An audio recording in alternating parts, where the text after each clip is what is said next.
It's Christmas time here in Melbourne and everyone's busy, everyone's out buying gifts, and I am thinking about what it would have been like back here in Melbourne in 1972. What would a Horn family Christmas have been like? I've got some footage to show you, not of their Christmas, but of them as kids, which I found. So we'll go through that and yeah, we'll do a whole lot of other things this week.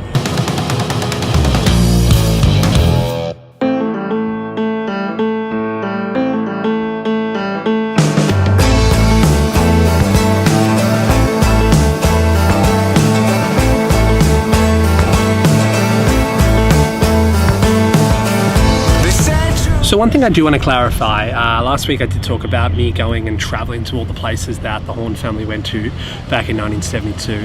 I am not going to be filming the film while I'm away during this trip.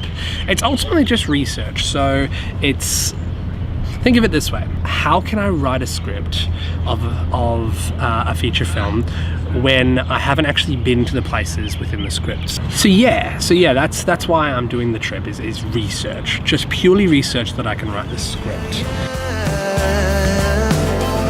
Looking for a clear peace of mind, so that I can see clear. So hard to find. I'm tripping on a dark side.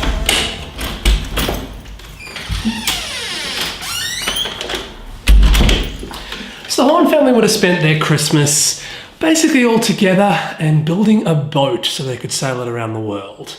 Now, I can't actually even say that my family's all in the one place. My family is, my dad's in South Africa, sister's in England, mother's in Queensland, my brother just moved here, so I just have my brother here. So at least that makes buying Christmas gifts a lot more easy. But I did buy a few things. I got little chocolate almonds and mini panettones. How very Italian of me. So from everything I've heard, the Horn family seemed to be a family that had a lot of fun. Like, the kids seem to all play games with each other. The father seems to have a sense of humor, or at least this is what, like, the sense I'm getting from them. Karsten a few months ago gave me some footage of them as kids that the father shot, and I'll show some now. So in this, you can actually see them all playing around with each other. And now this wasn't before the journey. This was actually immediately after it. So this is once they got into England and they were working in Sark in England. And in this video, you can see them like run around and I have no idea what's going on. There's no sound whatsoever.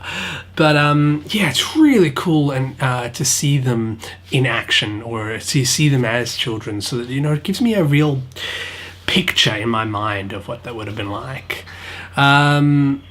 Also, you know, because it's Christmas, it's like I was trying to think back to their Christmas in 1972, and I just got to make sure, but I think from what Karsten was saying that they were still in Melbourne, which means that they would have been building this boat in the lounge room for their Christmas time, which is a really interesting way to spend your Christmas.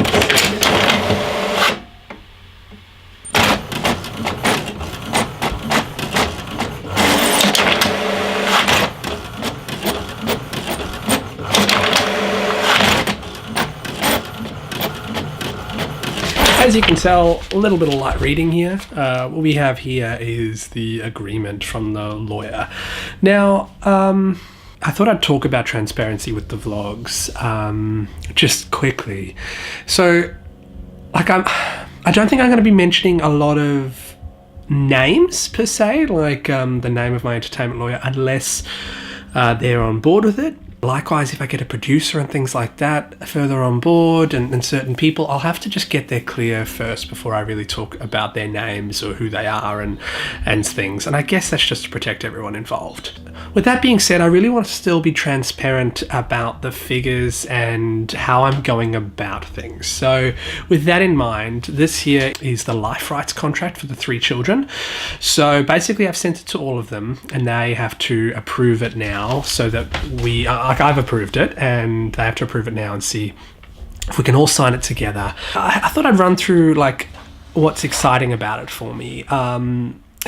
So what it does is, one, it'll give me the rights in order to tell the story, so that one, nobody else can tell the story. I think it gives me a clause for how many years I have and to do it. I think it's 4 years or something like that. There's also interesting clauses about the amount of money that gets given. So for example, it's 1.5% of the whole production budget is payable to the three of them on the first day of principal photography, which is so exciting for me, which is like, it's this film's actually starting to already be budgeted, which is really cool. So that's that. And then there's also a share of the producer's net profit. But honestly, I don't have an idea of what it should be or what it shouldn't be. This is the first time I've sort of done anything like this. So I guess I'm just flying by the seat of my pants here. But it's good. It's good. And the entertainment lawyer has been great so far. So like I just can't wait to get that finalized at the beginning of next year, probably around January 20th, just before I go. This time of my life.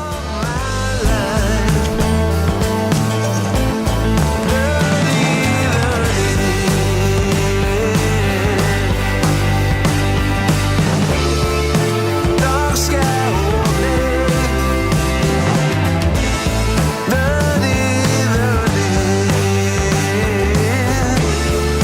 Dark sky only. Don't believe what I see. So I've come out to the beach out here in Chelsea, not just for leisure. I mean, although it is beautiful out here, I came to get my vessel, my thing to carry all my equipment. Got myself a big travel bag.